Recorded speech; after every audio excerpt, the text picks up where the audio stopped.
Assalamualaikum warahmatullahi wabarakatuh. Perkenalkan, nama saya Ahmad Ters Maulana dengan NIM terakhir 450. Pada kesempatan kali ini saya akan mempresentasikan tentang lipid.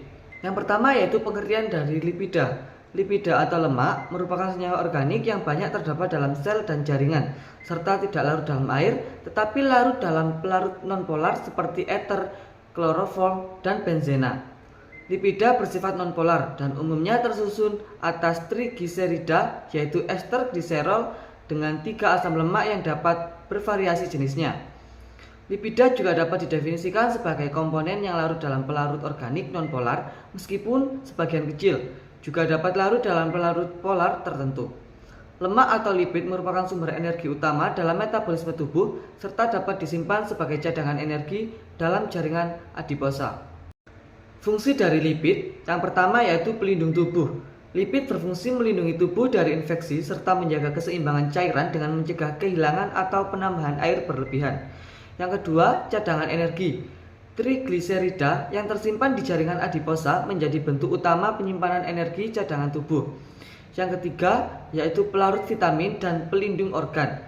Lipid membantu melarutkan vitamin, larut lemak, vitamin A, D, E, dan K, serta berfungsi sebagai isolator panas dan pelindung organ tubuh.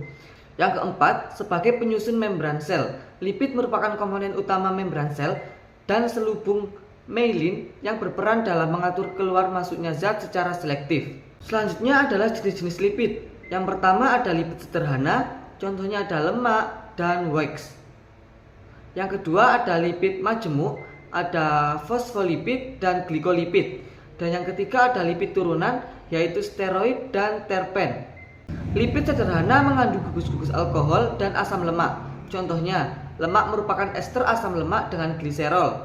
Minyak adalah lemak dalam keadaan cair. Dan wax merupakan ester asam lemak dengan alkohol monohidrat yang berat molekulnya tinggi. Kemudian lipid majemuk atau kompleks. Lipid majemuk atau disebut juga lipid kompleks merupakan kombinasi lipid dengan molekul lain.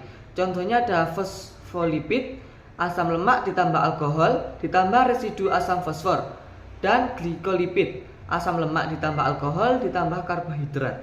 Selanjutnya lipid turunan. Lipid turunan merupakan senyawa yang dihasilkan dari hidrolisis lipid sederhana dan lipid majemuk yang masih memiliki sifat seperti lemak. Contohnya ada steroid dan juga terpen. Kemudian terdapat jenis uji reaksi pada lipid.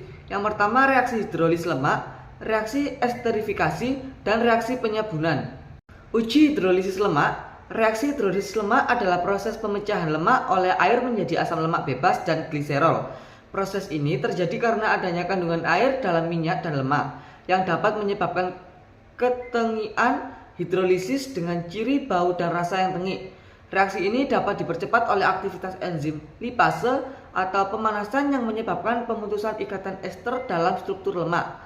Setiap pemutusan satu ikatan ester memerlukan satu molekul air untuk menghasilkan satu molekul asam lemak bebas. Untuk foto reaksinya bisa dilihat pada slide selanjutnya. Berikut merupakan reaksi dari uji hidrolisis lemak. Yang kedua yaitu uji esterifikasi. Reaksi esterifikasi adalah suatu ester yang dibentuk secara langsung antara asam karboksilat dengan alkohol yang bertujuan untuk mengubah asam lemak dari trigliserida dalam bentuk ester. Reaksi ini digunakan melalui reaksi kimia yang disebut interterifikasi, yaitu penukaran ester, sehingga melalui prinsip ini hidrokarbon rantai pendek dalam asam lemak dapat mengakibatkan bau yang tidak enak. Untuk foto reaksinya bisa dilihat pada slide selanjutnya. Berikut merupakan foto dari reaksi uji esterifikasi. Yang ketiga adalah uji penyabunan. Reaksi penyabunan terjadi apabila lemak, misalnya gliseril, palmitat atau tripalmitin, dipanaskan dengan adanya alkali, sodium hidroksida, yang menyebabkan ester gliserin terkonversi menjadi garam atau Na-palmitat dan gliserin. Garam asam lemak berantai panjang ini disebut sabun, sehingga reaksinya disebut reaksi penyabunan.